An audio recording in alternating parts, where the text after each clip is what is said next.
किसी ने कहा था, क्या करती है कंपनी, पढ़ें। India is engage in the business of manufacturing and marketing of finish pharmaceutical formulations in a dosage form of sterile dry powder injection vial. Okay,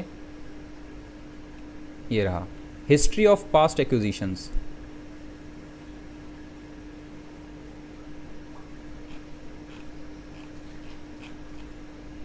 एक मिनट, ये इसकी PDF है, इसमें इंफॉर्मेशन नहीं है प्रोडक्ट्स के बारे में। चलो, marketing of finish pharmaceutical formulations in a dosage form of sterile dry powder injection vial. Now अब देखो कि मतलब हम लोग जब पढ़ते हैं तब क्या करते हैं, ये पर्टिकुलर चीज़ है जिसके बारे में अगर आपको थोड़ी सी क्लैरिटी चाहिए, so will go with this कि आखिर ये क्या है। ये बेसिकली ड्राई पाउडर है, ठीक है ना, जो जिसमें क्या करते हैं, कई बार होता है ना इंजेक्शंस में पानी डालते हैं, उसके बाद उसको फिर वो बनाते हैं एक injection. Sterile dry powder filling machine, dry powder injections, ठीक है, उसके बाद तब वो काम आता है। तो ये बेसिकली वो बनाने का काम करती है company. Manufacturing marketing of finish pharmaceutical formulations in a dosage form of sterile dry powder injection vial. Product portfolio क्या है कंपनी का, 100+ products comprising major therapeutic categories such as antibiotics बनाती है company, antiviral, anti malarial, anti ulcer, corticosteroids बनाती है, penicillin और beta lactamase inhibitor बनाती है। ब्रांड्स कौन कौन से हैं, एक्यूट ब्रोंकाइटिस में इस्तेमाल होता है जो इनके प्रोडक्ट्स हैं वो, बैक्टीरिया एंटीबैक्टीरियल में, गैस्ट्रो इंटेस्टाइनल ब्लीडिंग में इस्तेमाल होते हैं, और सेवरल बैक्टीरिया इन्फ्लेशन में इस्तेमाल होते हैं। जो इनके क्लाइंट्स हैं वो कौन कौन से हैं, ग्लैंड फार्मा है, KMSCL है, हेटेरो हेल्थ केयर है और एमक्योर है। जियोग्राफिकल प्रेजेंस में 50 products registration are under way in countries like Yemen, Latin America, Philippines. 50 product registration are under way. ये बेसिकली जो इन्फॉर्मेशन है, ये इन्फॉर्मेशन कहाँ से ली जाती है, ये इन्फॉर्मेशन ली जाती है इनके DRHP से प्लस कंपनी की वेबसाइट से, ठीक है ना, ठीक। For multiple reason should be buy small cap, mid cap, task and Radico. बिल्कुल लॉन्ग टर्म के लिए आपको बाइंग करनी चाहिए, ठीक है। अरे प्लेजिंग सेकंड पार्ट है, एक बात बहुत ध्यान से समझो, प्लेजिंग जो है ना किसी भी स्टॉक के अंदर वो सेकेंडरी है, सबसे प्राइमरी है उसका बिजनेस, ठीक है। बिजनेस सबसे जरूरी है, पहले बिजनेस देखो कि क्या करती है कंपनी। It has targeted to submit dossier for 200+ products for registration in Latin America. The share of exports in total revenue has increase from 0.4% to 7%, and the company has targeted to take export share to 30% in financial year 2022. Good. Manufacturing facilities company की जो है वो हिमाचल प्रदेश के अंदर हैं। Brown field capex कर रही है to manufacture penicillin based finished dosage form of commission during financial year 2022. Okay. Asset purchase deal, the company has executed an asset purchase deal with Ind Swift Limited for acquisition of 2 formulation manufacturing facilities for 60 crore payable through internal accruals and bank funding. Okay. Past acquisition company ने कितना किया है, एक MBP Pharmaceutical Private Limited का किया है, diversification of product base, entered manufacturing of tablet, capsules and dry syrups, ठीक। Strategic investment, the company has invested for 10% stake as seed investor in the Renotus Meditech Solutions Private Limited. Okay. Focus, the company plans to launch 30 to 50 new products formulation by the end of financial year 2022. Will launch 200 new product formulation 2022-23, यानी करीब करीब इनके पास में 250 products होंगे. And aims to achieve revenue of 850 crore by financial year 2023. It is also looking to inorganic growth opportunities which gives the return on investment to complement. Now 850 crore का इनका revenue growth का expectation है 2023 तक. अभी कितना है इनका फिलहाल 350 का. 350 2023 के लास्ट तक इनका 800 करोड़ का बहुत मतलब एग्रेसिव है. चलिए अब डेटा देखें. 250 करोड़ का मार्केट कैप है कंपनी का. स्टॉक का पी 6 का है. रोज 53 का है, जो कि इतना मुमकिन नहीं. अभी नीचे देखेंगे तो पता चलेगा. ठीक है ना. कंसिस्टेंट नहीं हुआ 53% का. ठीक है. प्रॉफिट वेरिएशन बहुत ज़्यादा हमारे लिए कंसर्न नहीं है. 61 करोड़ का कंपनी में डेट है. 250 करोड़ का करीब कंपनी का टॉप लाइन है और उस पर सेल्स 350 करोड़ के करीब टॉप लाइन है. उस पर 61 करोड़ का कंपनी में डेट है. प्रमोटर होल्डिंग 71% है, जिनमें से प्लेजिंग 44%. ये थोड़ा सा कंसर्न है, मैटर ऑफ कंसर्न है. ठीक है ना, कि प्लेजिंग कंपनी की. ऑपरेटिंग प्रॉफिट मार्जिन कंपनी के तकरीबन 18% है. चलिए अब यहाँ नीचे आते हैं इस जगह पर और देखते हैं ज़रा कंपनी का टॉप लाइन ध्यान से देखिएगा, सेल्स ग्रोथ कंपनी की 10 सालों में 48% का सेल्स ग्रोथ है, 5 सालों में 40% का और 3 सालों में 42% का। It's very very nice. Compounded profit growth जो कंपनी का है वो 10 सालों में 38% का, 5 सालों में 70 और 3 सालों में 92%। ये 3 सालों वाला ये तो खैर समझ में आता है कि भाई बेस ही लोअर है तो इतना तो दिखाई देगा, लेकिन ये थोड़ा सा इंपॉर्टेंट है। रिटर्न ऑन इक्विटी कंपनी का 10 सालों में 35%। भैया ये डेटा बहुत ही ज़्यादा अच्छा है, ठीक है। अब ज़रा कंपनी का डेटा देखते हैं। सेल्स 40-35 करोड़ के आसपास जो सेल्स हुआ करती थी वो बढ़ के 350 करोड़ हुई है, जिसमें पिछले एक साल के अंदर सेल्स डबल हुई है। सेल्स जो है वो आमतौर पर 20-22% के करीब जो हुआ करती थी वो अचानक से 126% हुई है सेल्स। ये थोड़ा सा, जब कभी भी कोई कंपनी की सेल्स अगर अचानक से बहुत ज़्यादा तेज बढ़ती है,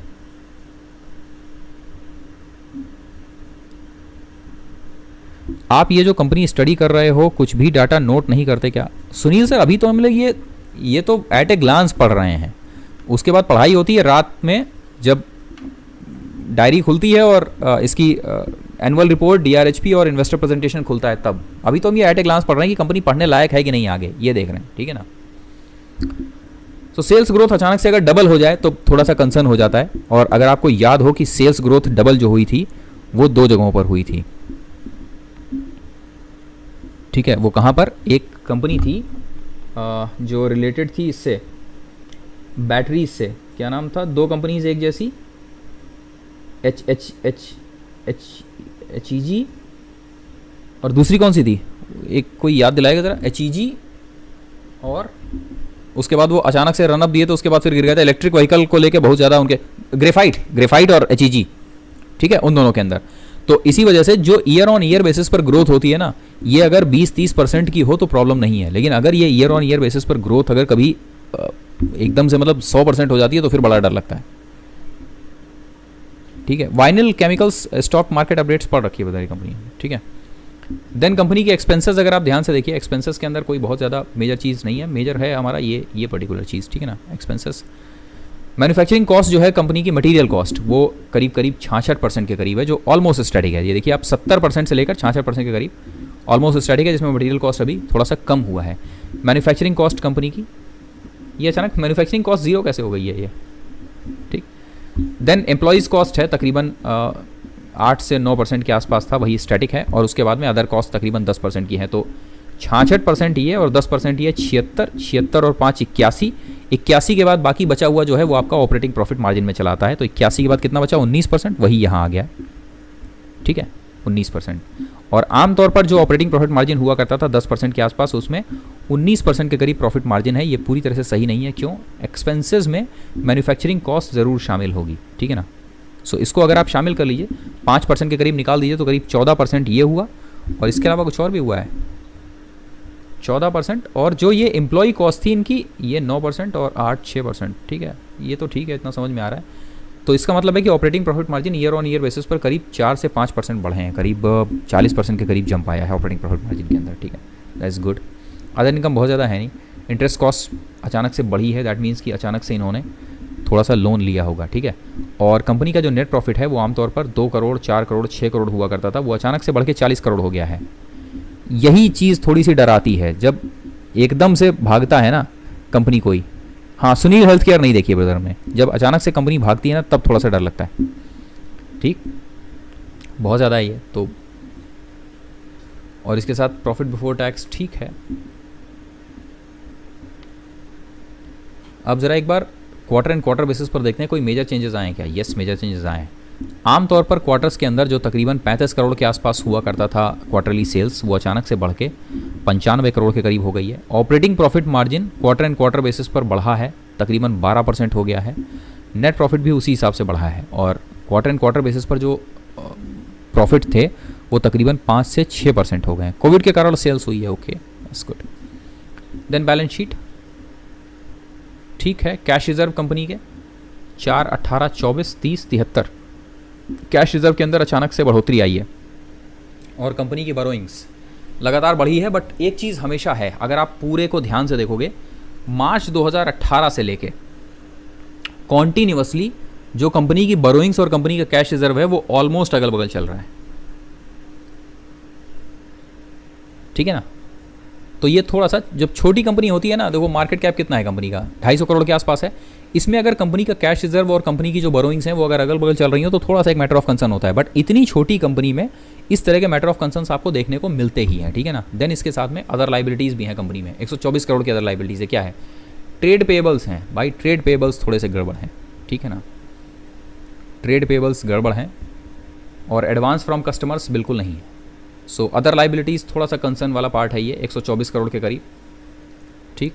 देन फिक्स्ड एसेट कंपनी के बढ़े हैं। अब यही चीज़ है, देखिए लैंड और बिल्डिंग्स और प्लांट मशीनरी, ये जो एक पर्टिकुलर टर्म ऊपर आया था, ब्राउन फील्ड कैपेक्स कर रही है ये कंपनी, तो उसके अंदर क्या करेगी कि अपने फिक्स्ड एसेट बढ़ाएगी। आपको यही चीज़ यहाँ देखने को मिल रही है, ठीक है। अचानक से फिक्स्ड एसेट के अंदर जंप आया है, और फिक्स्ड एसेट के अंदर आने वाला जंप बेसिकली कंपनी को क्या देता है? कंपनी को देता है मैन्युफैक्चरिंग कैपेसिटी, ठीक है। अब ये देखना होगा कि इसका ये कितने अच्छे तरीके से इस्तेमाल कर रहे हैं, ठीक है।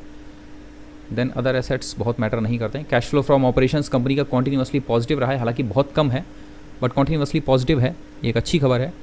डेटर डेज कंपनी के 100 दिनों के आसपास में है। इन्वेंट्री डेज तकरीबन 46, ठीक है। वर्किंग कैपिटल डेज तकरीबन 73, 7 5 35, लगभग 5 टाइम साइकिल कर देते हैं, अच्छा है। और कंपनी का रिटर्न ऑन कैपिटल एम्प्लॉयड आमतौर पर 17% के आसपास रहा है, मतलब 20% के आसपास रहा है। अभी अचानक 53% हुआ है, ये बहुत ज़्यादा इंपॉर्टेंट नहीं है, बट 20% के आसपास है, जो कि 2015 और इससे जाओ 2013 से कॉन्टीन्यूसली स्टैटिक है। बढ़िया चीज़ है ये। प्रमोटर्स कंपनी के तकरीबन 71% कंपनी में अपनी हिस्सेदारी रखते हैं, जिनमें राजेश गुप्ता हैं, इनके पास में तकरीबन 71% है, और पब्लिक के पास में करीब 30% है कंपनी की हिस्सेदारी, ठीक है। अब इसके बाद पीपीटी कॉन्फ्रेंस कॉल का देखें ज़रा, इसके अंदर कुछ इंपॉर्टेंट है या नहीं है, क्या क्या है। ये सारा डाटा तो मिल जाएगा हमको चाहिए तुम्हारा business, safe harbour, consolidated figure, ये नहीं चाहिए हमको, बिजनेस चाहिए। Revenue growth was impacted in Q3 mainly due to substantial increase in the cost of raw material and packaging material could not be immediately passed on to the customers and long term agreements. क्या यहाँ पर था ये?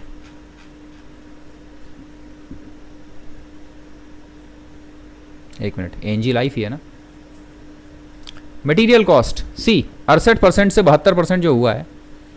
Revenue growth was also impacted on account of plant shutdown for 15 days for repair and maintenance.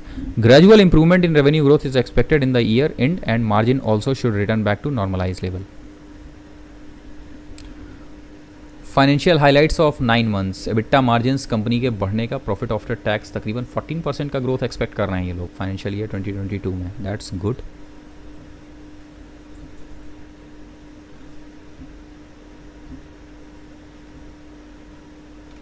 New capex yet to be leveraged, acquired Star Biotech and MBL Pharma Limited and doubled the manufacturing capacity. Now ये important है, ठीक है ना। और इसकी वजह से ये जो नई मैन्युफैक्चरिंग कैपेसिटी है, ये आपको वहाँ उसके टॉप लाइन में देखने को मिल रही है। Acquired Mansa printers for backward integration of packaging businesses. चलो बैकवर्ड इंटीग्रेशन ये अगर इनका कंप्लीट हो जाता है तो इनका जो मटेरियल कॉस्ट है वो थोड़ा सा और कम हो जाएगा, ठीक है। Completed acquisition of India Swift, ये 21-22 का है। Continuous investment on to tap opportunities. Life science for deferred payment basis. Continuous automation and process improvement efforts to help attain higher capacity and add new molecules. Plans to venture into API and its derivatives in pharma integration. Plans to venture into B2C healthcare businesses. Commission of new FPS line in unit. Greenfield expansion में to set up greenfield facilities of anti-cancer and nutraceuticals in existing surplus land available in times ahead. ठीक है, चलो एक ये इनका plan में है, देखते हैं कि ये प्लान कितना सक्सेसफुल होता है। बिजनेस स्ट्रेटजीज़ हैं, बहुत ज़्यादा नहीं है। स्पेशली इसके अंदर एक ये पर्टिकुलर पार्ट जो है ना, प्रोडक्ट रजिस्ट्रेशन, जो अभी इनका पेंडिंग है आगे आने वाले 2 सालों के अंदर, इसको थोड़ा सा 2-3 क्वार्टर्स के अंदर देखते हैं कि इसके अंदर इनमें क्या चेंजेस आते हैं। अगर कुछ अच्छे चेंजेस आए, कुछ पॉजिटिव निकल के आया, तब थोड़ा बढ़िया होगा। मोटा मोटी कहने को ये है कि कंपनी जिस तरीके की है, देखने में लग रही है जैसी, उसमें ठीक ठाक है, पढ़ने लायक है। स्पेशली एनजी के अंदर जो इंपॉर्टेंट है ना, चलो ज़रा एक बार इसका वो देखें, इन्वेस्टर प्रेजेंटेशन है क्या इनके पास, प्रोस्पेक्टस है। एनुअल सेक्रेटरियल कंपाइलेशन रिपोर्ट है, liquid injection, investors contact, share holding, credit rating, annual return, investor presentation, this is important. 2021 का ही पड़ा, इसके बाद नहीं दिया है। ये इनके मेजर क्लाइंट्स हैं बेसिकली, वोखार्ड है, ग्लैंड फार्मा है, गैल्फा लेबोरेटरीज़ है, फ्यूजन हेल्थ केयर है, एल्डर है, एमक्योर है, ग्लोबल हॉस्पिटल है, दिल्ली हिस्टोरिक सोसाइटीज़ और government of Haryana. Okay, sorry but you are not looking for something is there, ये नहीं है। प्रोडक्ट्स इनके बेसिकली हैं, चलो एक बार देखें ज़रा। ये थोड़ा सा क्या होता है ना कि जब आप इन्वेस्टर प्रेजेंटेशन देखते हो तो उसके अंदर आपको थोड़ा डिटेल में मिल जाती हैं चीज़ें कि भाई प्रोडक्ट जो है पर्टिकुलर वो किस काम आ रहा है। एनुअल रिपोर्ट एक बार देख लें ज़रा, शायद इसके अंदर कुछ मिल जाए।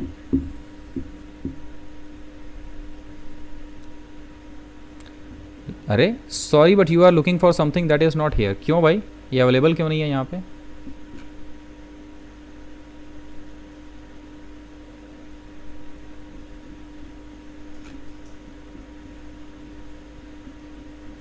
इन्वेस्टर प्रेजेंटेशन भी नहीं है इनका यहाँ पे। अरे ये तो DRHP खुल गया यार 273 पेज का, इसके अंदर हमको गया ज़रा। Structure of pharmaceutical sector in India, देखो कितनी मज़ेदार चीज़ है। सी इट्स वेरी इंपॉर्टेंट, ठीक है ना। DRHP पढ़ना क्यों इंपॉर्टेंट होता है, आप देखो कि एक पर्टिकुलर DRHP जो है वो आपको एक पर्टिकुलर सेक्टर के बारे में इंफॉर्मेशन दिए दे रही है। हाउ नाइस है ना। तो DRHP इसीलिए बढ़िया होती है। आपसे कहते हैं हम लोग कि DRHP पढ़िए, और DRHP में आपको कई बार इंडस्ट्री का पूरा इंफॉर्मेशन मिल जाता है। और ये जो रिपोर्ट्स होती हैं, ये रिपोर्ट्स बिकती हैं 3 से 4 लाख रुपए में, जहां आपको इस तरह की इंफॉर्मेशन मिल जाती है। ठीक है, ये आप पर्टिकुलर ये डेटा देखो, ये डेटा आपको कहीं और नहीं मिलेगा। ये डेटाज आपको मिलेंगे जो कंपनीज अपनी पूरी रिपोर्ट देती हैं इंडस्ट्री के बारे में वहाँ, ठीक है ना। सो उन जगहों पर ये बड़ा अच्छा है। अब DRHP पूरा फिर डिटेल में पढ़ना पड़ेगा। एक बार ज़रा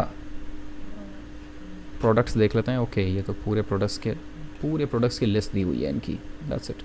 ठीक है, मोटा मोटी अगर हम कहें तो कंपनी पढ़ने लायक है, उधर ठीक लग रही है, ठीक है ना। और बाकी ज़्यादा डिटेल तो तभी बताया जा सकता है जब कंपनी के थोड़ा सा अंदर जाते हैं, देखते हैं कि कितना बिकता है इनका। और प्लस स्पेशली ये है कि इनका प्रोडक्ट का पीयर कौन कौन से हैं, ठीक है, इनके कॉम्पिटिटर्स कौन कौन से हैं, उस पर इनको कितना मार्जिन मिल रहा है तब। ओके।